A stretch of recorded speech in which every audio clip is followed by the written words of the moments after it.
for one quick second here about Elvis and death, and that's the movie Jailhouse Rock. Now, the woman who was in Jailhouse Rock was killed in a car accident, and I forget her name. Was it right before it was released? And that Elvis had, like, from what I've been told, had a really hard time with that movie because of that. Have you heard stories about that too? Do you know what I'm talking about with that? Yeah, I heard that he would not watch the movie. Yeah, that's what I heard. And then I heard that Gladys, his mother, wouldn't watch the movie Love Me Tender because he died in it. So, you know, you got the Elvis thing. I mean, the only movie that, one thing I always ask people is that the only movie that Elvis had his mother in was Loving You. That was the first one that was in color. So he had her in there. But yeah, he didn't watch Jailhouse Rock, and Gladys wouldn't watch Love Me Tender. And, you know, just it goes back to the whole bit about the name is spelled on the grave. You know, they were very superstitious people. I mean, for me, I think Elvis left the building in 1977. I'd have really no worries about that. But I know that when I did a thing with VH1, there are people who constantly believe Elvis is still alive. People constantly believe Jim Morrison's still alive. Yeah. I mean, I got a phone call from a guy in Oregon who claimed to be Jim Morrison's manager, and they wanted to talk to me. But Jim had faked his death in Paris and was now raising horses out in Oregon. The whole story's crazy. You know, I mean, I don't believe that. And, I mean, I know a member of Morrison's family. I know Robbie Krieger and the Doors, and Ray Manzarek while he was alive. And that story's not true. So, I mean, you have a lot of this out there that you got to go through. But, you know, it makes it interesting. I mean, I'll listen to anybody. You know, whether I believe it or not, that's what I decide. But, you know, I'm going to have people try to sell me, and I know how to do my research. Yeah, I mean, it's fascinating. I mean, you can just go down. There's so many amazing stories because there's so many amazing people. There's just so many amazing people. We've got about 10 minutes left. I would ask you if you've had fun, but I'm guessing you have. So I hope you've had a good time. Always have a good time with you, Andrew. And Zita, I'm so amazed by you. Oh, my God. You're a little rock hottie. You're like a little rock groupie. I love that. You'll never live this down with me. Just in case you're curious. I hung out with bands all the time. It was my job. That's amazing. Gary, before we go, you're doing this thing in Toronto. And I don't know if we've actually talked about it live, because I know we've talked about it in the breaks. They all blend together.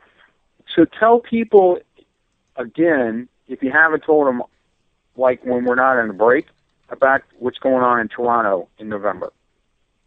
Okay. I'll be in Toronto with George Norrie and friends, and we'll be doing a performance up there. It's one of the conspiracy bookstores actually has the information.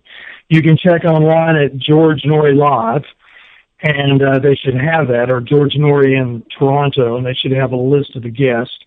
And I'll be there on November 7th and November 8th, and I fly out on the 9th. So if you're there and you'd like to talk, like to meet me, come on over and listen to the show. We're going to be talking about a lot of great conspiracies, and George is always a lot of fun. So last time I was with him in Vancouver, he actually sang. You believe that?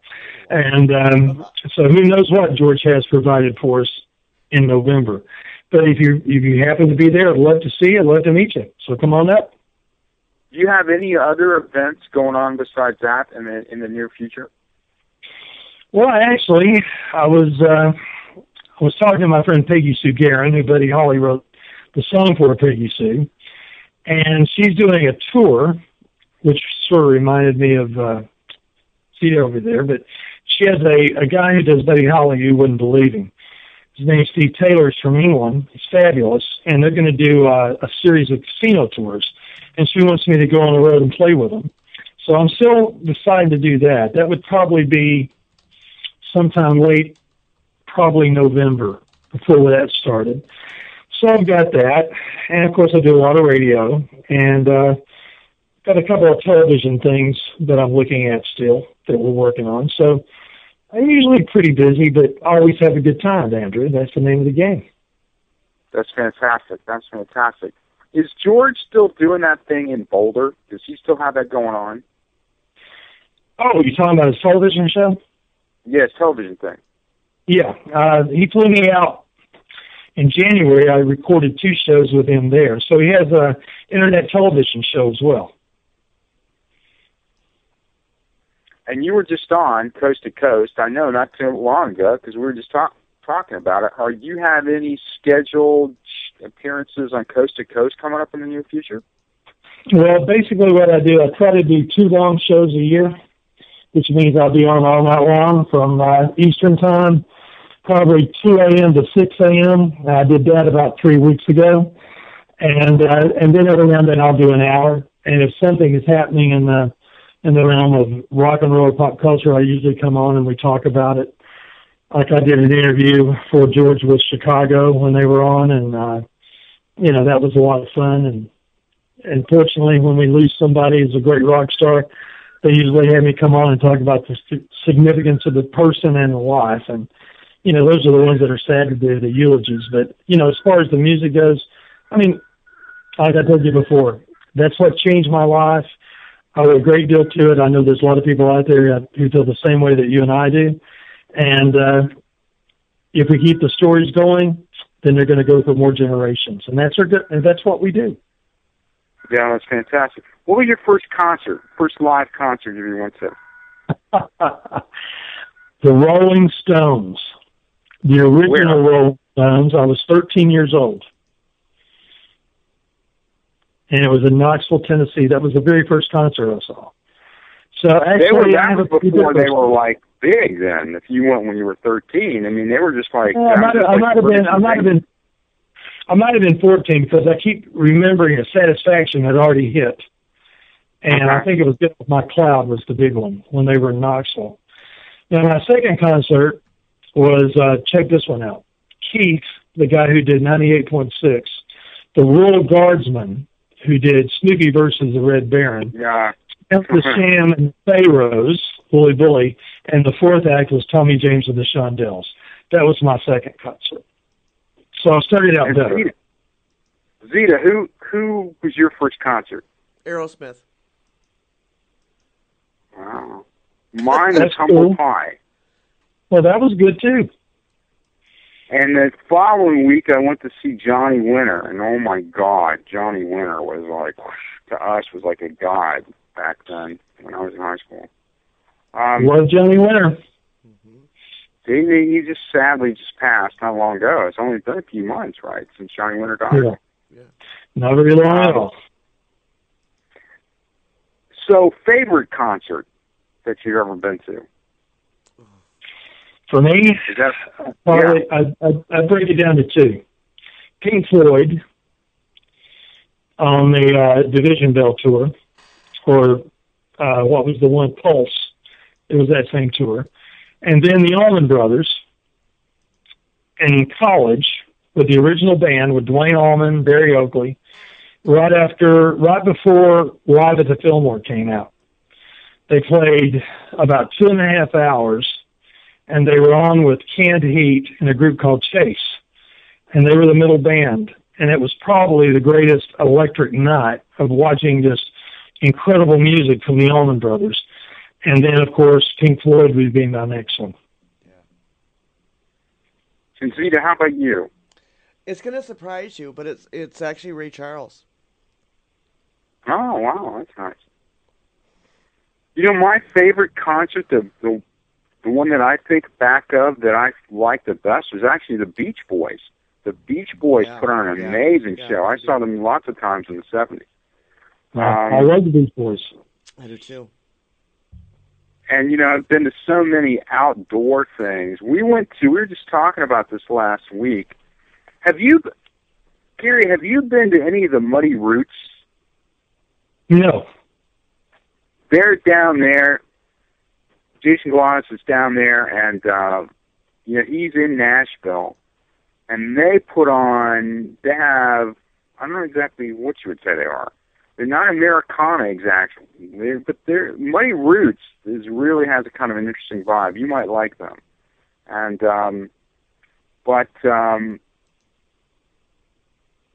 yeah, the Beach Boys. Amazingly, the Beach Boys are one of the best concerts I ever saw. Well, I agree. They were great too when I saw them, and Led Zeppelin too. I mean, I could go through the list, but just the ones as far as the production goes would be Pink Floyd, and just the essence of production, but just fabulous playing would be the Allman Brothers at that time. I was on a radio show with one of the daughters of either Dwayne or I mean, they all run together, but I was with one of the Allmans on a radio show, and I was on a radio show once with Elvis's doctor, whatever his name was. He had a Greek name, I think he had, and so I've been on radio shows with a lot of different musicians in the past, which is just kind of the luck of the draw, I guess. I'm sure you have too. Last trivia question. Who knew I'd ask trivia questions, but hey, what can I say? And I'm going to ask Zita first. Zita, what was the first album? Not the first 45, because we're in an era in which the first thing you probably bought was like a 45. The first LP that you ever bought? The Bee Gees. Don't tell us that. Is that true? Honest to God, it was true. And it was for one song. And it was I Started a Joke. I bought it for that song. My first album was the Greatest Hits by a musician by the name of James Marshall Hendricks. So Jimi Hendrix was my first album. Oh, cool. That would be cool, because mine was Chubby Checker. And then the second album I bought was the Beatles, Meet the Beatles. So you had like a twist thing going if you're doing Chubby Checker. Well, I was in elementary school. And you can't do the twist unless you're in elementary school? That's impressive. It was aggressive. I bought singles, but that was my first album because it had several songs on it. And I thought, that might be good. So I got it. My mom was kind to me. And then, of course, after that, it was the Beatles and then thousands more as we go on. Yeah, I mean, it's amazing. We've got about 2 minutes left.